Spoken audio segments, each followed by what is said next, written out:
出た。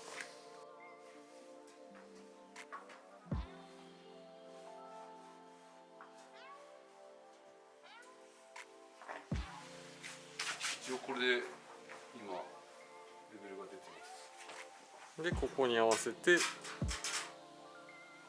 れを縦垂直、このすでに売ってある基礎から今のところここを今基準に基礎を作っていくんですけど、これはもうすでにもうできてるので、ここをもうベースにしちゃえばいいので、この基礎の高さをこっちにも作りましょうっていうことなんですね。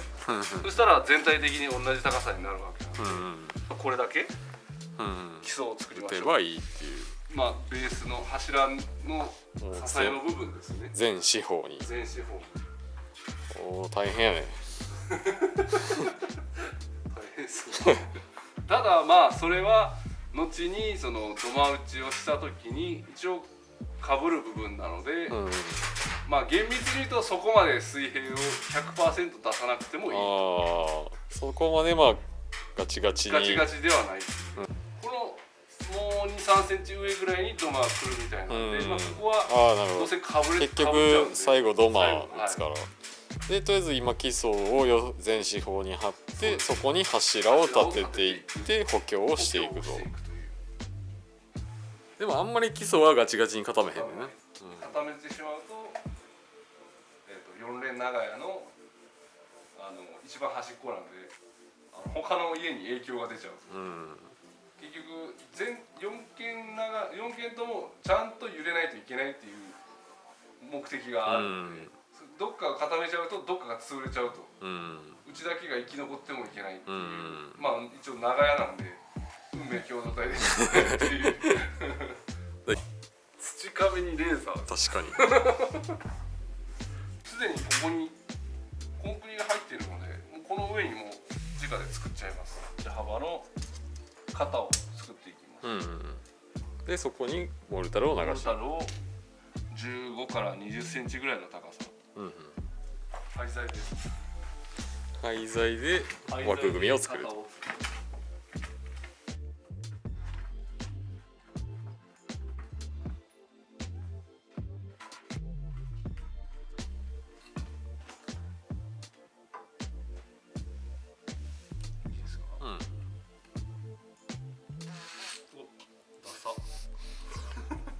カットで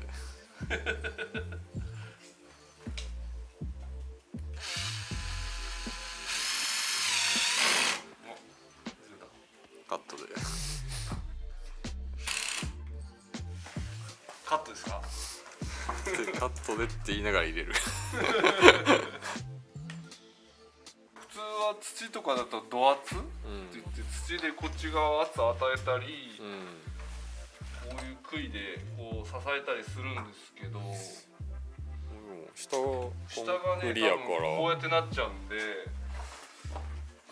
もしかしたらですけどこっちにこういう長い木を打っといたら、補強になるんで広がりが多分なくなると思うんで、それっぽくなってきた。それっぽくなってきます。基礎っぽく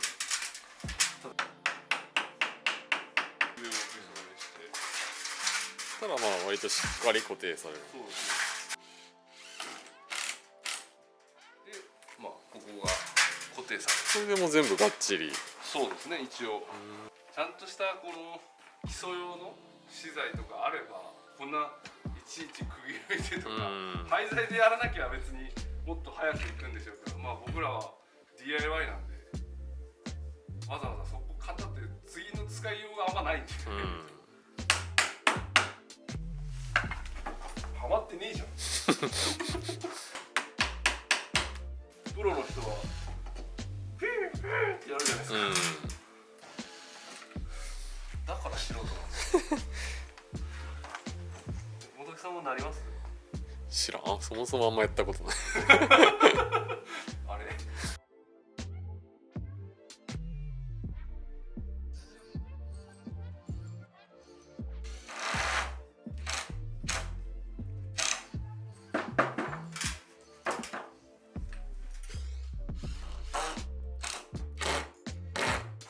で基礎の枠組みは完成。はい。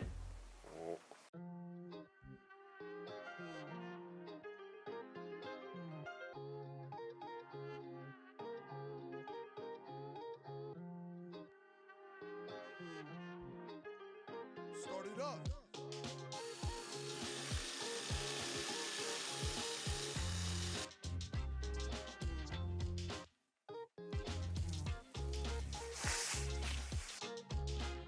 これから打つ基礎の接着というんですかね、一緒に固めといて動きをがっちりさせるためにボルト、アンカーボルト、ここだけは入れることになりました。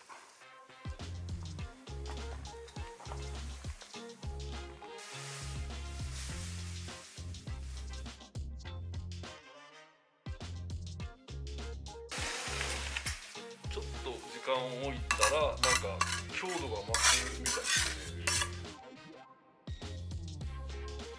この方が接着しやすくなるらしい。木とか石には水を打つ。砂いっぱい入ったのに表面はこんなになりましたね。する重する。たいのに下に沈んじゃう。ああそっか。